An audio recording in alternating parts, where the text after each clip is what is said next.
क्या कर रहे हो? छत पे जाके अखबार पढ़ूंगा। बस यही करो। तुम्हें पता भी है कि बहू क्या गुल खिला रही है? उसने नया फेसबुक अकाउंट बना लिया है। रोज 10 फोटो डालती है। हमारे परिवार की तो नाक कटवा देगी ये। और तुमको ये बात कैसे पता चली? अरे पड़ोसन ने बताया। उसकी बहू भी फेसबुक पर है ना, तो उसको पता चल गया। हाँ हाँ, जैसे तुम तो बहुत भोली हो। पड़ोसन रोज सास को उसकी बहू के नाम पर भड़काती थी। आज तो आपकी बहू कह रही थी मुझसे आके कि आप दिन भर खाती रहती है, खा खा के घटोत्कच हो गई है। क्या? उसने मुझे घटोत्कच बोला? अरे वो खुद ना कटी सुपर्णखा है। आप कह रही हो तो सही होगा, लेकिन आप उसको बताना मत कि मैं ये सारी खबरें आपको देती हूँ। शाम को जब बहू पड़ोसन के पास जाती है, आज तो तेरी सास तुझे सुपर्णखा कह रही थी, कल ताड़का भी कह देगी। पता नहीं इतनी अच्छी बहू मिली है, फिर भी वो तुझे राक्षसनी क्यों समझती है? आप कितनी अच्छी हैं। आप मेरी सास की हर बात मुझे बता देती हो, वरना मुझे पता ही नहीं चलता कि वो मेरी पीठ के पीछे इतनी बुरी बात करती है।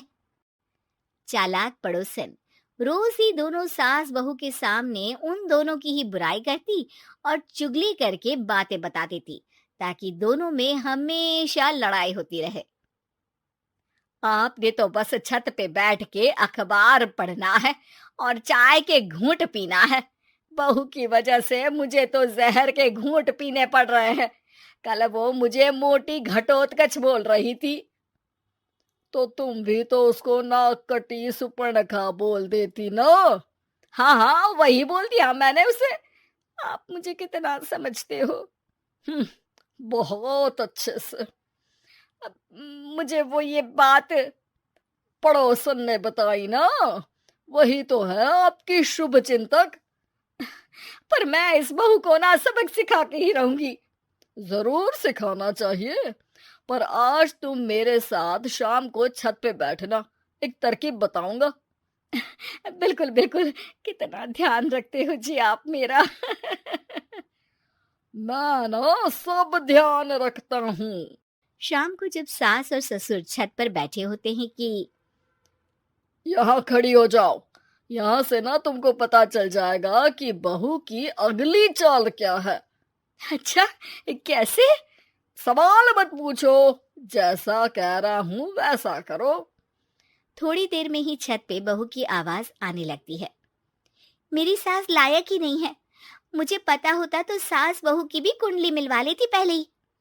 तेरी सास तो मुझे भी पसंद नहीं है, मेरे पास जब भी आती है तेरी बुराई करती रहती है। कभी सुपर्णखा कहती है, कभी हिडिंबा कह के कामचोर भी बोलती है, अरे कभी कभी तो चुगलखोर भी बोल देती है। काश आप जैसी होती मेरी सास। ऊपर छत पे पड़ोसन और बहू की आवाज सुन के सास के होश उड़ जाते हैं। समझी? जी समझी। सुबह तुम्हारे सामने ये बहू की बुराई करती है और शाम को बहू के सामने तुम्हारी। मतलब आप सिर्फ अखबार नहीं पढ़ते, सारी खबरें भी रखते हैं। अब तो इस पड़ोसन को भी सबक सिखाना पड़ेगा। शाम को सास बहू को जाके पड़ोसन की साजिश के बारे में बता देती है। हाँ, मुझे माफ कर दो माँ जी। तुम भी अपनी माँ जी को माफ कर दो, इन्होंने भी तो तुमको बहुत कुछ कहा है। अरे बस बस, अब ये सोचो कि पड़ोसन को सीधे कैसे करना है। अगले दिन सुबह पड़ोसन सास का इंतजार कर रही होती है, लेकिन वो देखती है कि वहां सास और बहू एक साथ आ जाते हैं। अरे अरे, आज दोनों एक साथ। हाँ, सोचा कि बहू की पीठ पीछे बुराई करने से क्या फायदा, मुंह पे ही बोलती हूँ मैं। हाँ, मैंने भी सोचा आपको 2 बार मेहनत करनी पड़ती है, एक ही बार में काम खत्म कर लोगी। हैं? वो मैं आप लोगों को कैसे पता चला? क्योंकि ऊपर वाला सब देख रहा है। पड़ोसन ऊपर देखती है, वहां ससुर खड़े होकर हंस रहे होते हैं। अ, मतलब आप हमारी बातें सुन लेते थे? हाँ, सुन लेता था और मजे भी लेता था। आपको तो शकुनी होना चाहिए। क्या चाल खेली है आपने, एकदम सास बहू के सीरियल जैसी। तो बताओ पड़ोसन जी, मेरी बहू ने आपसे अब मेरे बारे में क्या बोला? यही बोला कि सास बहुत अच्छी है, बहुत ध्यान रखती है। अच्छा, और सास ने मेरी क्या बुराई की? नहीं ना की बुराई, हमेशा तारीफ करती है। भगवान सबको ऐसी सास दे। मेरी गलती है जो मैंने आप लोगों में आग लगाने की कोशिश की। पर छत पे लगा हुआ सीसीटीवी, यानी कि शर्मा जी सब देख रहे थे। हाँ जी, हाँ जी, मुझे माफ कर दीजिए। माफ क्या, आपको तो अब हम साफ ही कर देंगे अपने वालों की लिस्ट से। आज से आपकी और हमारी बात बंद, लेकिन बुराई जारी रहेगी। अब आपकी हरकत के बारे में पूरे मोहल्ले को बताना तो पड़ेगा ना आंटी जी।